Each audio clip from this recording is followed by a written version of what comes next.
Alright, hey guys, it's Perry. I have a very special video today. This student went from iron all the way to diamond through my content and hard work. You can see this guy's put in 800 games. He's a very committed player, but he literally was iron before. We're gonna do a little case study interview along with a VOD review right after. But I'm very curious to see how this guy has done it, what are the key takeaways that he has, and what sort of information he can give you guys to push yourselves to go from, this low rank all the way up to diamond. So, welcome. We should start off like what should we call you, my friend? E works, just the letter.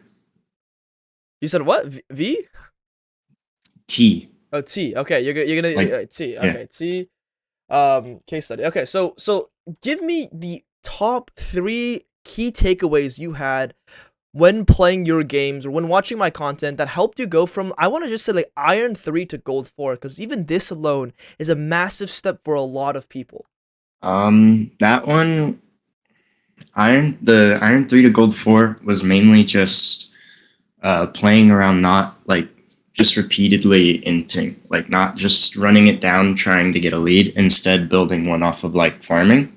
Around that time was when you made your first video on Bullabear about getting 10 CS a minute, and I really focused on that one instead of just trying to permanently fight.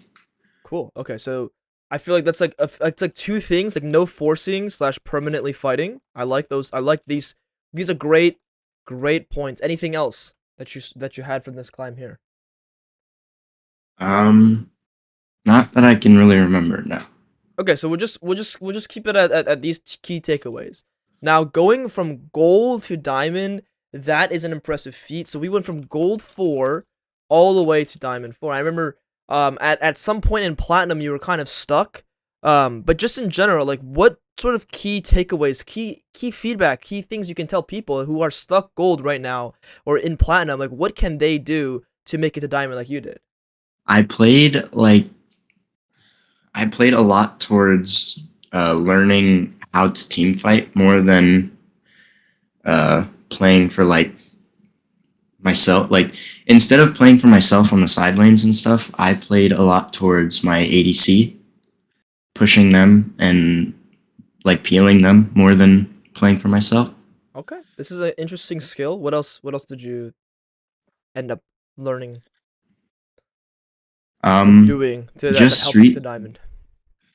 just recently, like from Emerald to Diamond, I've been working on trading better, like for invades and that kind of stuff, instead of just always trying to fight the objective, even when it's obviously lost. Beautiful stuff. Okay, anything else? No, not really. Cool. So, very key points that I emphasize a lot. Farming in the lower ranks is the key way to climb iron to gold. You want to farm, and then you don't want to force things. Don't pull dragons for fun. Don't pull grub for fun. Don't pull things. Don't just fight everything. You have to be somewhat optimal with how you fight. So that's great. You're able to push yourself to gold from that alone. And then this one point right here from gold 4 to diamond 4, which is learning how to team fight and playing around fed carries. So a lot of the time, you might hear me say like you play for yourself, play for yourself, play for yourself. But depending on your champion and depending on how you naturally team fight, this is actually kind of one of the most important skills to learn, and it's something that I have trouble teaching because teaching team fight can be a bit complicated. But it is something that's very important. I would say this key thing right here, playing around fed carries. You hear me say it, guys. Don't play around your weak laner. Don't play around your weak laner. Play around your strong laner. And it seems like you've learned how to fully adapt to playing around your fed carries. That helped you get to diamonds. That's great. And then properly trading. This is a beautiful point where I think it'll push you towards Masters, GM Challenger. This thing right here is very uh still around and competitive. It's very necessary and competitive. It's very necessary in Challenger, the highest level of play. This concept right here will always be part of your League of Legends journey. That's awesome. So from iron to diamond, you sort of like what was the mindset? I guess that's a big thing I want to take a look at as well, because this is like very gameplay specific things. What was the mindset for you? It was from iron to gold. first was kind of just like figuring out who I wanted to play and what I wanted to, and what role really. I swapped between a lot of um, uh, like top and jungle, and a lot of Volley and Viego when I was in jungle. And then from gold to diamond, it was a lot of like, or really from gold to plat was when I was first. It was kind of just playing, just like I just played to play. Sure. And then once I was in plat, just by playing, I hit like Emerald 4, and then I dropped all the way back down to plat 4. And Right. then that was when I like decided to go Yeah, we on can see the, this little Emerald 4 yeah. platinum. Okay. And then that was when I decided that I would like play to win the game, like get better and win the games instead of just playing them just because I could.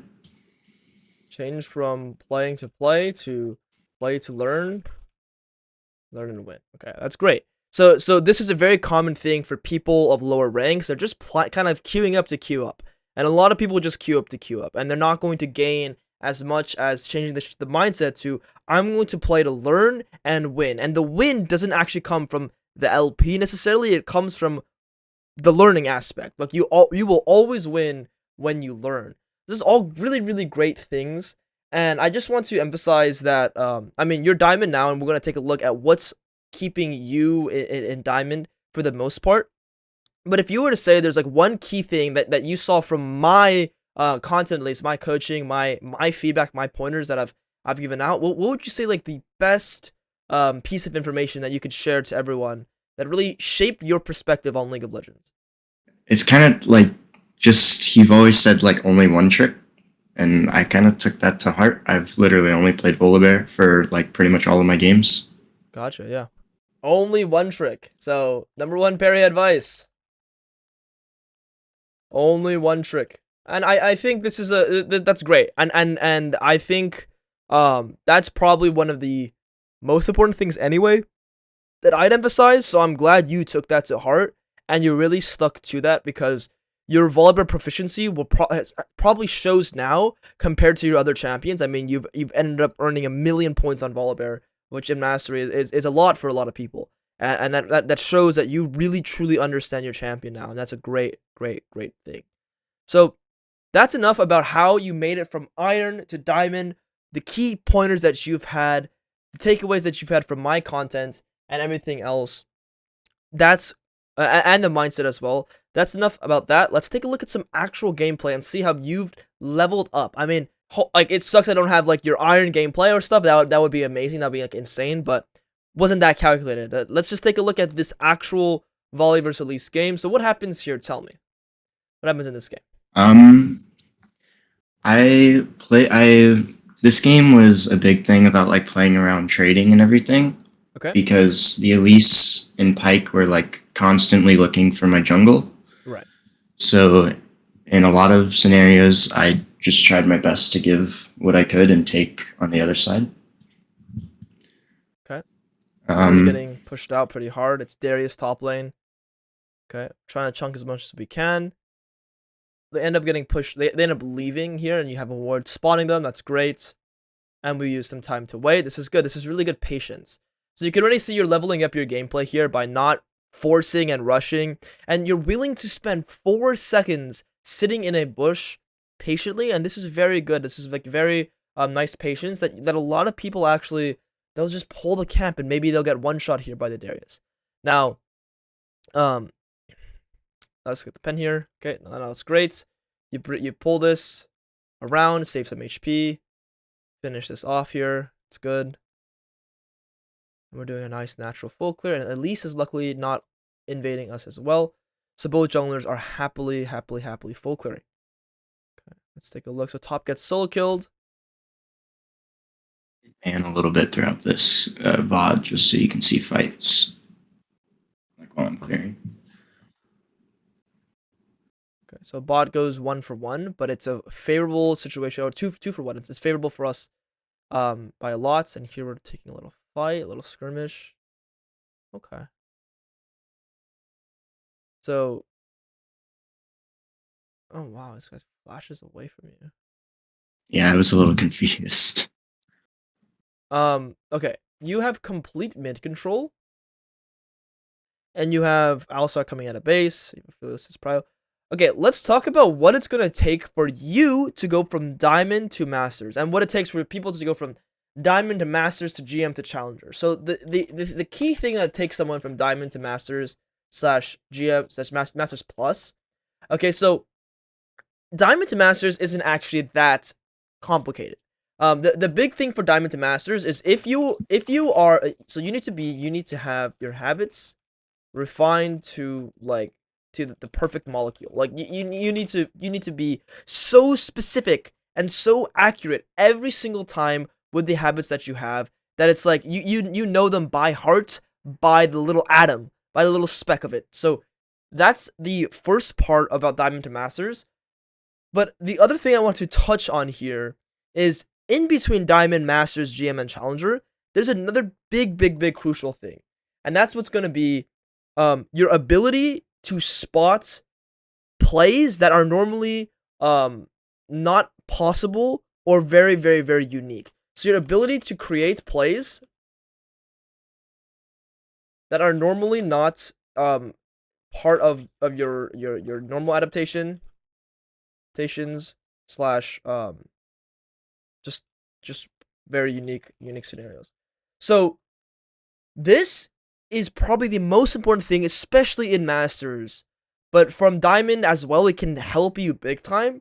The reason why this is so relevant to me here is we're going to spot a lot of plays that I'm like, oh, I would have gotten a kill here. Oh, I would have gotten an extra camp here, or I would have gotten an extra dragon or an extra thing here. And it's like, oh, you didn't. And it's like that's the difference of me as a player and what I did to get all the way up here, and you as a player for where you are in Diamond. So right here, this Elise has no E right now, right? Because she just E'd on top of your head, and she has no flash. So this Elise is pretty much killing herself. On top of that, she has no cocoon, and she decides to flash before your Q is even connected, and you have your E up. This guy is dead. You have mid control, you have bot control, you have your Alistar coming as well. This is a free kill for us. You And see so that? flasher with wall after. Absolutely. You see that angle, yeah?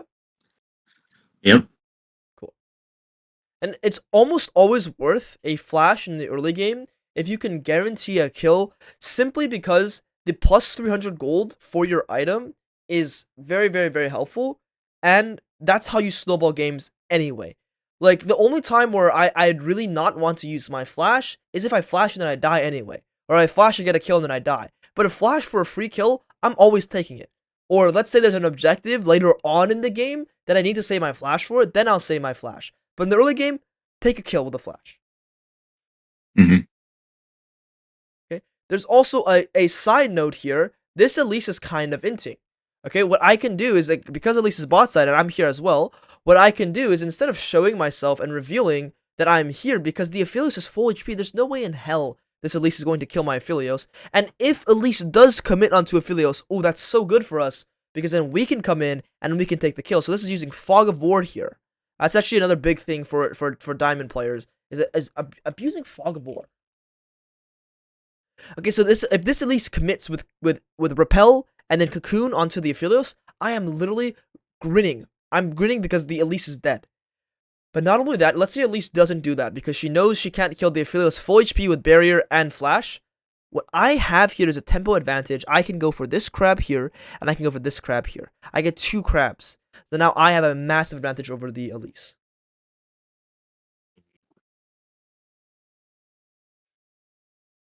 There's 2 big missed opportunities for us. Either we would be up 2 crabs on the Elise, or we would have a kill. And now, instead, in this scenario, we're down a crab, actually. We're down 2 Yep. crab.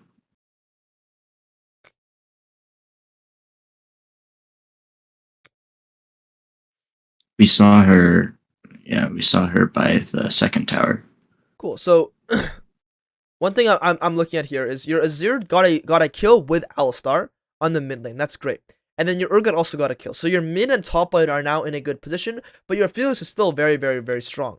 So you're going down here for the bot side. But the problem with this, to me, is the structure behind our clear sequence enabling Elise to potentially invade if she wants, and we're not playing around the dragon / our really fed teammate, which is the Aphelios. Mhm.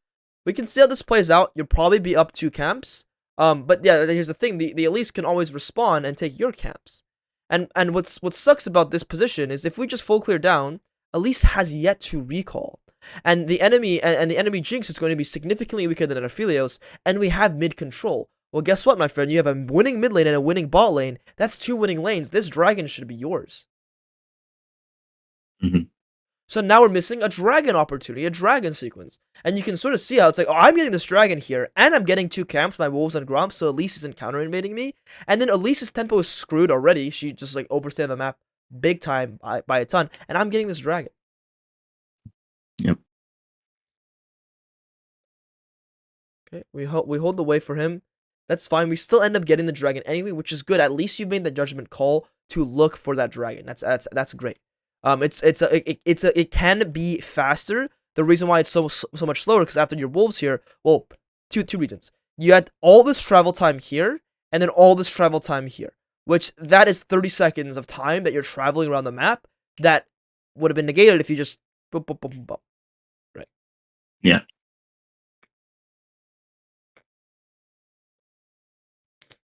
Okay. This is like where I noticed I should have just like left instead of. Should leave. Yes.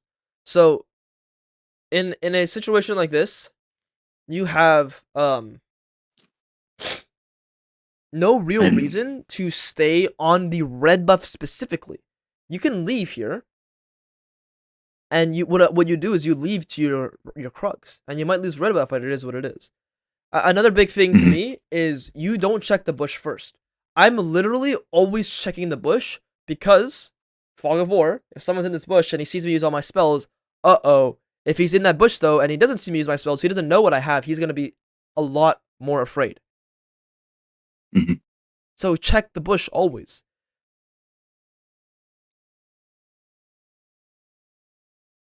Give this camp, and then technically if you win the camp you can live, but also here, oh, just go survive, my guy. Like you missed the smite by 5 Yeah. HP. It is what it is. Just flash over this wall and then go do your Krugs, get level 6, and then maybe you can contest the Krugs, or sorry, the Grubs, maybe. And if not, it Mhm. is what it is. But please, like, flash and please live. Back Yeah. to, but funnily enough, back to like a really old habit here, which is like, it's like stable game, good farm, not dying. Hey, we gotta survive here, man. Yeah. It's okay. So the game sort of gets out of hand. We're up 2,000 gold now. We kind of even out the game. One big thing here. So we mentioned trading. This is something that you will be learning as you play in higher elo. Your mid condition right now is getting like jumped by the Quinn. Your top is doing okay, but your mid is like in a really rough situation. This guy is like way too overextended. So this is also communication. Actually, that's another big thing that people in Diamond need to do better, which is communicate. I think this elo range, especially in higher elos, people start to really get confused by how much information they have, what they know, and they also ego. So communicating properly will make sure this Azir doesn't extend this far and sort of get himself killed. I mean, ping this guy 1, 2, 3, 4, 5 times and like let him know that hey, Elise can come, and then this guy won't die. I mean, if in fact you guys have ward here the whole time, the Azir got it, and this Azir is still playing like this. So it's like, please, Azir, don't play like this. And that's your job here to ping the Azir instead of, you know, whatever all this is. That's your job to ping this guy. And in terms of trading, when it comes to trading, you have no priority top, you have mid priority. This guy's not great conditions though. Your Alistar is committed to the bot lane. He is not coming to the grubs. Meanwhile, Pyke can come to the grubs right away. So what I'm doing is I'm actually bolting it to his bot side. And Mhm.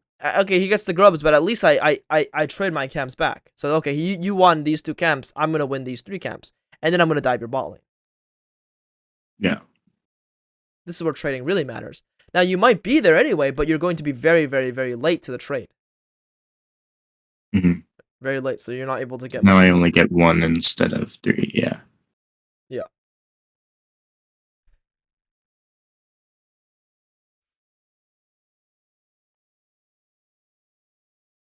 Okay, Fog of War, right? So this is what I talk about Fog of War. Unfortunately, I don't see a tab screen here, so I don't know if you have Sweeper or not. But in general, what bush is always I going to be don't. warded? You do or you don't? Sorry, That one. that I one. don't. That's Okay. So, but this bush is often going to be warded. So why would we recall into that bush? Right? Like that's Fog of War right there. Just recall here, recall here. Like these bushes yeah. could be warded, right? But they're at least a lot safer than this bush, which is almost always going to be warded. Yeah. I stood there for a second to cover because I thought they were gonna dive Ophelia, so I stood there, and then I walked down when Pike walked away, but I forgot that it's worded. I think we saw it earlier too. What do you mean you forgot? It's always going to be warded here. You know, like Yeah, if someone is there, it's going to be warded. It's a habit you need to yeah, like understand. Like the bot bushes will always be warded. yep. That's a really bad thing. I've almost like never paid attention to vision and like any of my like placing words, destroying words, knowing where they are. I've almost like never paid attention to that, which is also a really bad thing. Next skill for you to really lock in and figure out. Yeah, this was also kind of a int play. This guy. This is a mechanical thing here. If this guy ever casts that, you have to respond with your ultimate, so he can't chomp you there. If you Mhm. um, mm,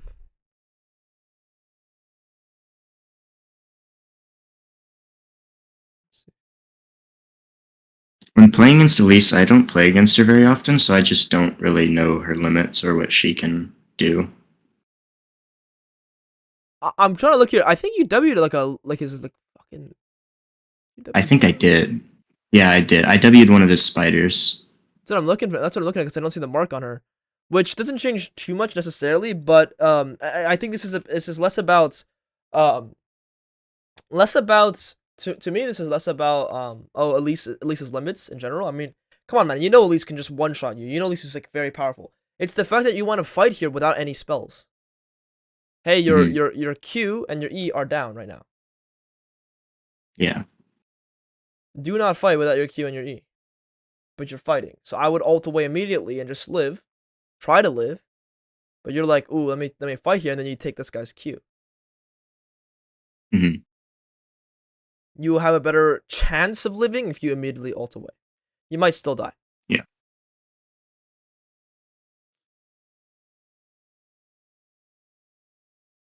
These are overextending very, very hard. Full combo, good. Drop E a little bit earlier, but it's fine. Works out very nicely for us. Good. So we get this dragon. I also overstay a lot. Like I should recall, but I have like 2,000 gold here. I think I pressed Uh, tab right there, and then I showed gold values. I think.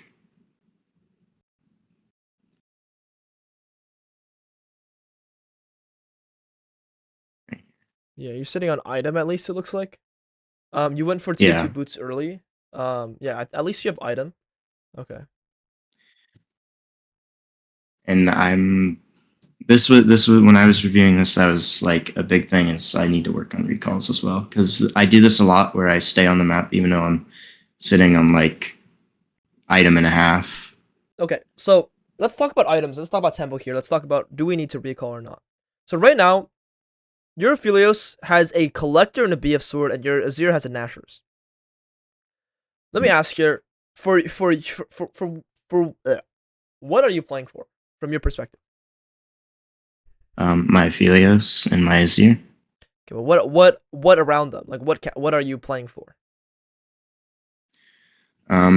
Well, I just want to make sure that my Aphelios doesn't get if Elise is near. I want to make sure that when she webs onto him, I'm there to stop her from full comboing him. And if Pike is around, I can stop, or not stop, but I can make sure he can't full combo him either. I Okay, just in a lot of my games, I just play to peel my ADC like most of the time. Okay, so what do you think your ADC is playing for here? Um, in this moment, I think he's just playing for the wave that's in the lane, and then to recall. I think I don't know how much gold he has. I don't remember. Okay, we can take a look. So no, he's probably just playing to be safe after the dragon. So that's gonna be a key perspective change for you. Your Aphelios has a collector and a BF sword, right? This guy wants to play to pressure the turret. This guy wants to play for plates potentially. This guy wants to play for this turret. This guy wants to play for waves. This guy wants to play for dive. You have an Alistar level 6 with ultimate. You have Volibear level 6 with ultimate. You can easily dive the enemy bot lane. And your Aphelios does plenty of damage. The reason why this is so relevant to me is because Aphelios and Alistar, they literally kill the Pike. Okay, and then they still have pretty healthy HP. And then you come down, and then you're here, and it's like, okay, instead of staying here and getting a free turret, free dive, you leave. Yeah. So again, another missed opportunity. Because look, somehow this Jinx, I mean the Jinx gets dove anyway by the Alistar and the Aphelios, but you're not part of this play at all, and now you're just farming camps.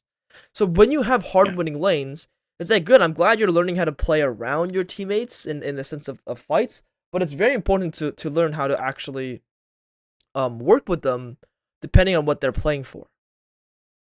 Mm-hmm. And then this Quinn who comes bot lane and gets a massive shutdown, you could potentially stop that Quinn from being able to do that. Yeah.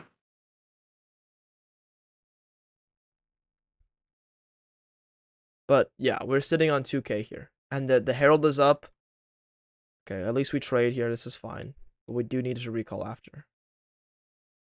Okay, good. This guy's overextending. Take the kill. Finally, yeah. I mean, those 2 kills, like the Herald trade is actually good. Staying on the map is fine. And then I forgot that one. The kills and everything is fine.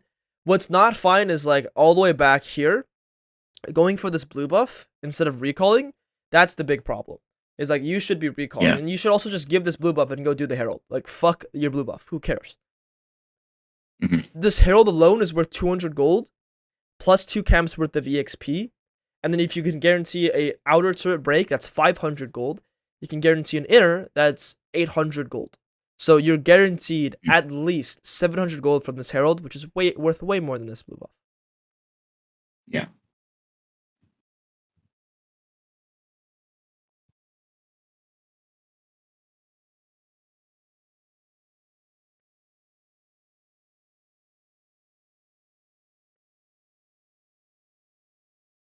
Okay. And then we're back to camps here. So your Azir and Aphelios are back on the map. We're here with Aphelios, good. This guy's overextended. Okay. Took the Pike kill. This guy's okay, good. Azir's coming here. Ulti as well. You need to. Don't need to. It's good. And this is where the OTP comes in. This is where I know my champion. I know my limits. I know what my shield does. I know what my W does. I know my cooldowns. So you don't feel the need to ulti. And a lot of people would ulti here, and that's a 2-minute cooldown or a minute and a half because you're level 11. That will like mess people up.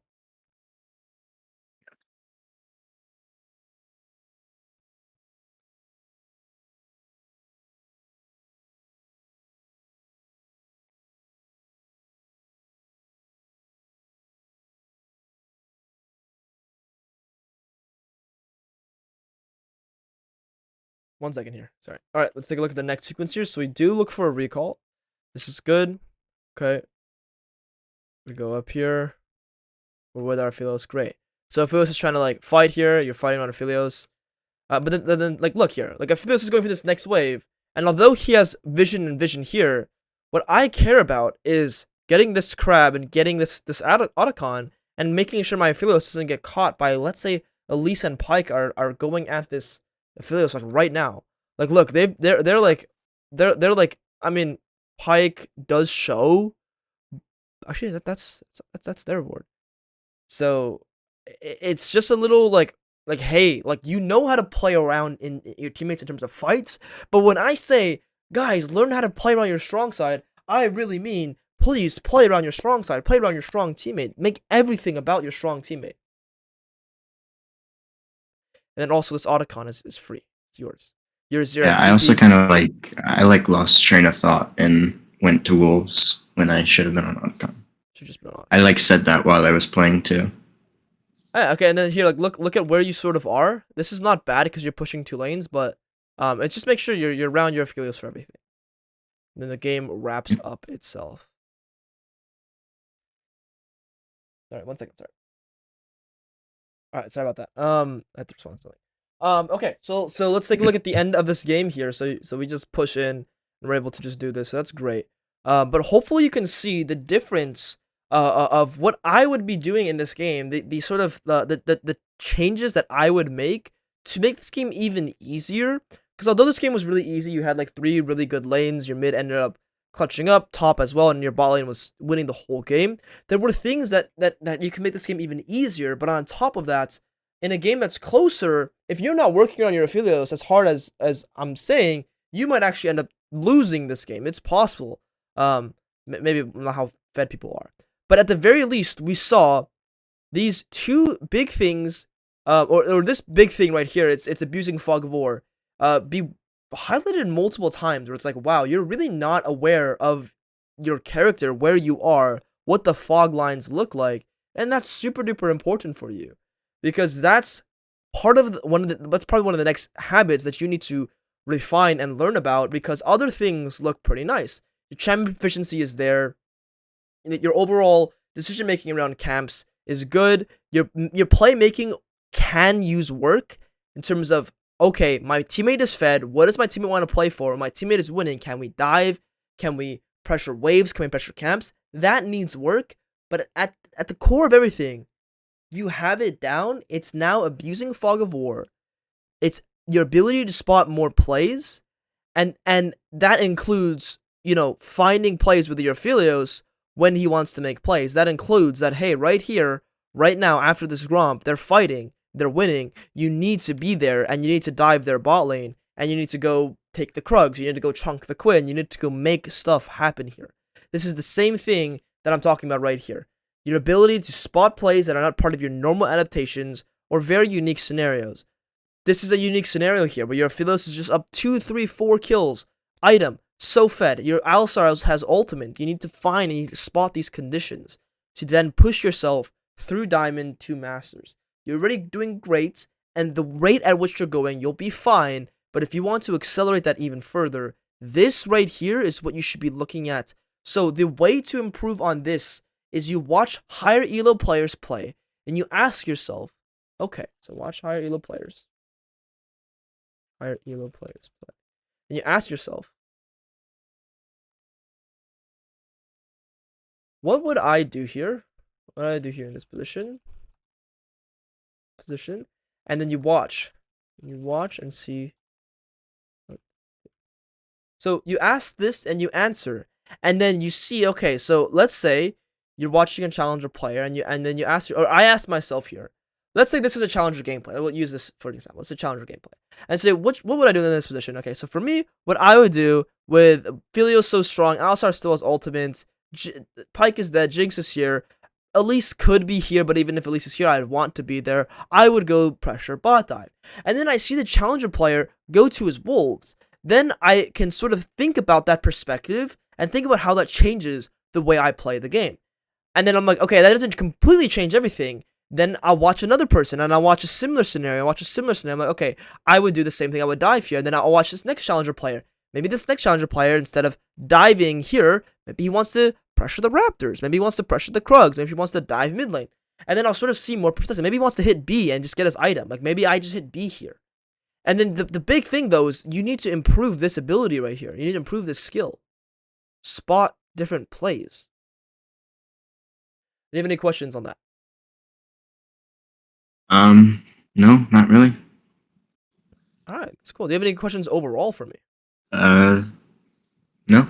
All right, my friend. We made a bet that if you could go from platinum to diamond in a month, I would give you free coaching. And I've given you some things to work on, and back then I didn't give you anything to work on. So what I'll say is if you can go, you have around 3 weeks from diamond to masters. We will revisit again in a month. All right? Yes, sir. All right. Best of luck to you on your diamond to masters climb. I'm going to send you all these notes. These things are just good for you to have as well. I do recommend you have a list of these things for yourself. It's very good to know what habits that you have, that you're working on, that you're aware of. But I'll send you everything here. I appreciate your time. I'm very proud of you, very happy you were able to climb from iron to diamond, and especially when we made that bet when you were platinum, to go from platinum to diamond. All right, man? Have a good Yep. rest of your day. Good luck with your climb, and I'll see you around. See you next month. I'll see you, man. Take care. Take care. All right, guys. Hopefully you enjoyed that coaching session. Like I said, guys, I did a bet with this guy from platinum to diamond. If you can make it in a month, I'd give him a free coaching. If you guys are interested in making some unique or creative bets with me, come join the Discord down below and DM me, or you can add me one way or another. I enjoy these because it's motivation, and if I can help this person or anyone really climb and hit the wrinkles, it's really awesome for me to be able to do that. But yeah, hopefully you guys understand what it takes and what this guy did to go from iron to gold, gold to diamond, and now what he needs to do to go from diamond to masters and onward. Hopefully this guy doesn't forget his core habits, because that's the worst thing you can do is work on new things and forget the old. Hopefully he stays stable, he stays consistent, and then he learns these new skills. But yeah, if you guys enjoyed, please leave a like, comment, and subscribe. And make sure, if you guys are interested in the Jungle Kingdom, take a look at that. Daily group coachings, improvement tracker, and all the group session VODs uploaded. Very, very, very nice website. And yeah, guys, I'll see you around. Take care, everyone.